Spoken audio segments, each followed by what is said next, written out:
News টুডেতে আপনাদেরকে স্বাগত। আমি দিক দেখে নিচ্ছি এই মুহূর্তের বিশেষ কিছু খবর। তৃণমূল কংগ্রেসের প্রধান এবং পশ্চিমবঙ্গের মুখ্যমন্ত্রী মমতা বন্দ্যোপাধ্যায় রাজ্যে 2024 সালের লোকসভা নির্বাচনে কংগ্রেসের সঙ্গে জোটের কোনো সম্ভাবনাই নাকচ করার একদিন পরেই রাজ্যসভার সাংসদ ডেরেক ওব্রায়েন অধীর রঞ্জন চৌধুরীকে এই জোটে কাজ না করার জন্য একচেটিয়াভাবে দায়ী করলেন। রাজ্যে আসন ভাগাভাগি নিয়ে কংগ্রেস টিএমসি বিবাদের বিষয়ে তিনি বললেন যে রাজ্যসভার নেতা বলেছেন যে ইন্ডিয়া জোটের দুটি প্রধান বিরোধী হয়েছে, এক বিজেপি এবং দুই হচ্ছে অধীর রঞ্জন চৌধুরী। বাংলায় জোট না চলার তিনটি কারণ: প্রথমত অধীর রঞ্জন চৌধুরী, দ্বিতীয়ত অধীর রঞ্জন চৌধুরী এবং তৃতীয়ত অধীর রঞ্জন চৌধুরী।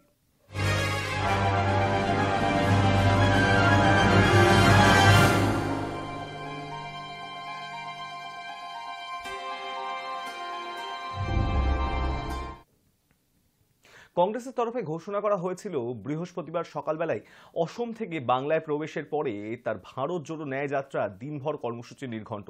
কিন্তু কোচবিহারের বক্সিরহাটে সংক্ষিপ্ত সভা এবং জেলা সদরে রোড শো করেই গুরুত্বপূর্ণ কারণে দিল্লি রওনা হয়ে গেলেন কংগ্রেসের নেতা রাহুল গান্ধী। যদিও তার আচমকা দিল্লি যাত্রার কারণ সম্পর্কে কোনো আনুষ্ঠানিক ঘোষণা করা হয়নি, তবে কংগ্রেস রাজনীতির পরিচিত ধর্মবিনী দলের ভিতরে বাইরে এই নিয়ে প্রভূত জল্পনা শুরু হয়েছে। কংগ্রেসের তরফে জানানো হয়েছে আবার 28 তারিখ অর্থাৎ আগামী রবিবার বাংলায় ফিরতে পারেন রাহুল। সেক্ষেত্রে রাহুলের যাত্রা থেকে বাদ পড়তে পারে উত্তরবঙ্গের দুই জেলা জলপাইগুড়ি এবং আলিপুরদুয়ারের একটি অংশ।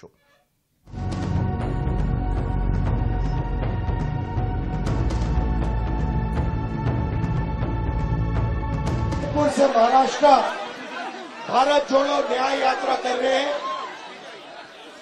असम से आज हम वेस्ट बंगाल में घुस रहे हैं। मैं असम के लीडर्स, कार्यकर्ताओं का दिल से धन्यवाद करना चाहता हूं। 7 घंटे 8 घंटे हम जनता की बात सुनते हैं, 15-20 मिनट हम शाम को भाषण देते हैं। वेस्ट बंगाल में आकर मुझे आज बहुत खुशी हो रही है। हम यहाँ आपकी बात सुनने आए हैं, आपके साथ मिलकर खड़े होने आए हैं। वेस्ट बंगाल के हमारे कार्यकर्ता हैं, लीडर्स हैं, आपका मैं धन्यवाद करता हूँ कि आपने अपने प्यार से मेरा स्वागत किया। न्याय यात्रा के पीछे, न्याय यात्रा में हमने न्याय शब्द जोड़ा है, क्योंकि देश में अन्याय हो रहा है। প্রধানমন্ত্রী নরেন্দ্র মোদী বৃহস্পতিবার উত্তরপ্রদেশে একাধিক উন্নয়ন প্রকল্পের উন্মোচন করেছেন এবং বলেছেন যে তার সরকার কৃষকদের কল্যাণকে সর্বোচ্চ অগ্রাধিকার দিচ্ছে এবং প্রযুক্তির সাথে কৃষিকে যুক্ত করার প্রচেষ্টা করছে। প্রধানমন্ত্রী সোমবার অযোধ্যার গ্র্যান্ড রাম মন্দিরের প্রাণ প্রতিষ্ঠার অনুষ্ঠানের কথা উল্লেখ করেন এবং বলেছিলেন যে তিনি বলেছিলেন দেশের প্রতিপত্তিকে নতুন উচ্চতায় নিয়ে যাওয়ার সময় এসেছে।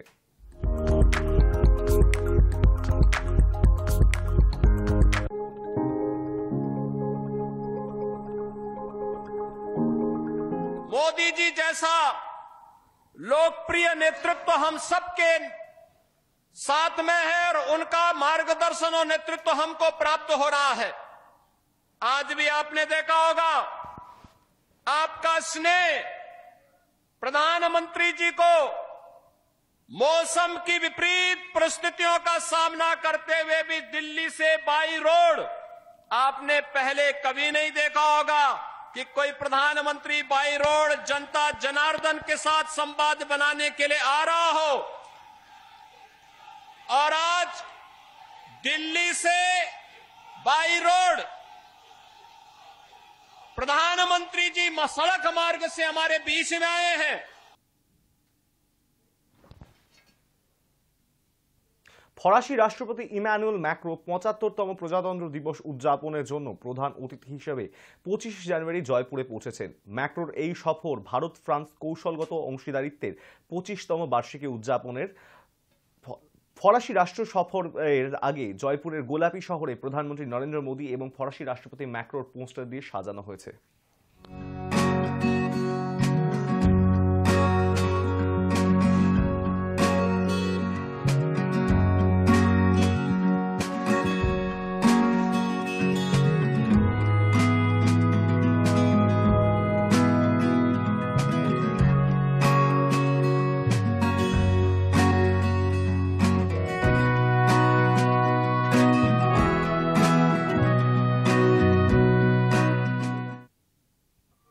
মেডিকেল কলেজ মামলায় সিবিআই এ দায়ের করা এফআইআর খারিজ।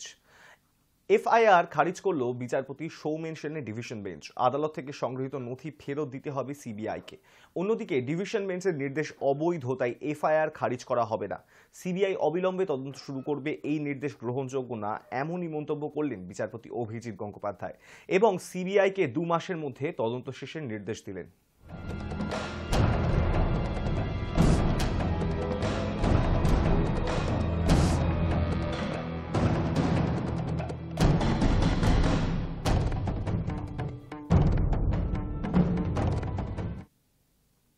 ফের তফসিলি জাতির এক বিচারপতি স্থান পেলেন শীর্ষ আদালতে। গত 19শে জানুয়ারি সুপ্রিম কোর্টের কলোজিয়াম কর্ণাটকের বর্তমান প্রধান বিচারপতি পিভি ভারালকের নাম সুপারিশ করেছিলেন।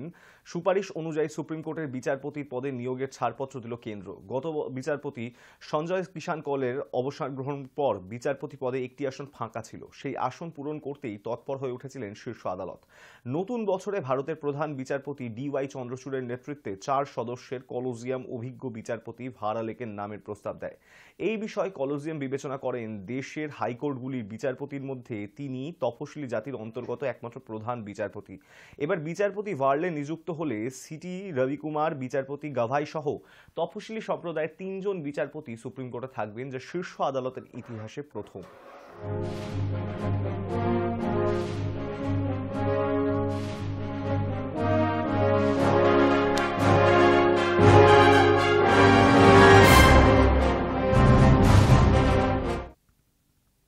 জাতীয় ভোটার দিবস পালিত হলো নকশালবাড়ির হাতিঘিসার বিরসা মুন্ডা হিন্দু কলেজে।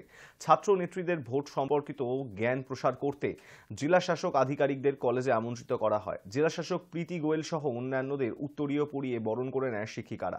অনুষ্ঠানে নতুন ভোট প্রার্থীদের ভোটার কার্ড প্রদান করা হয়, পাশাপাশি ভোট নিয়ে সচেতনতামূলক বার্তাও দেওয়া হয়। ভোট সম্পর্কিত জ্ঞান প্রসার করতেই জেলা শাসক প্রীতি গোয়েল ভোট প্রদান সংক্রান্ত একটি মডেল তুলে ধরেন। অনুষ্ঠানে উপস্থিত ছিলেন নকশালবাড়ির বিডিও অফিসার প্রণব চট্টরাজ সহ অন্যান্যরা। पुरुष है उसको मतदान का अधिकार देता है और सिर्फ कॉन्स्टिट्यूशन में सिर्फ आर्टिकल 326 नहीं, आर्टिकल 324 के अंदर इलेक्शन कमीशन ऑफ इंडिया का गठन हुआ। तो 26 जनवरी 1950 में जब हमारा कॉन्स्टिट्यूशन अडॉप्ट हुआ, उससे एक दिन पहले 25 जनवरी 1950 को हमारा इलेक्शन कमीशन ऑफ इंडिया का गठन हुआ। तो 2011 में ये डिसाइड किया गया कि हम अब से इस 25 जनवरी को We will celebrate it as National Voters Day. तो इसका क्या है, मतलब क्यों हमारी लाइफ में ये 18 इयर्स इम्पोर्टेंट है? जब जैसे 18 साल के होते हैं हमको लगता है कि अभी हमें हक राइट मिला है कि हम सबसे पहले ड्राइविंग लाइसेंस लेने के लिए जाएंगे। अभी हमें हक है कि हम शादी कर सकते हैं, ड्राइविंग लाइसेंस ले सकते हैं। बहुत सारे अधिकार हमें जब हम 18 इयर्स के हो जाते हैं मिल जाते हैं। बट सबसे इम्पोर्टेंट जो है, जो हम लोग इग्नोर कर लेते हैं, वो है राइट टू वोट। हर एक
নিউজ টুডে এখন এই পর্যন্তই। দেখতে থাকুন হাই নিউজ, নির্ভীক, নিরপেক্ষ।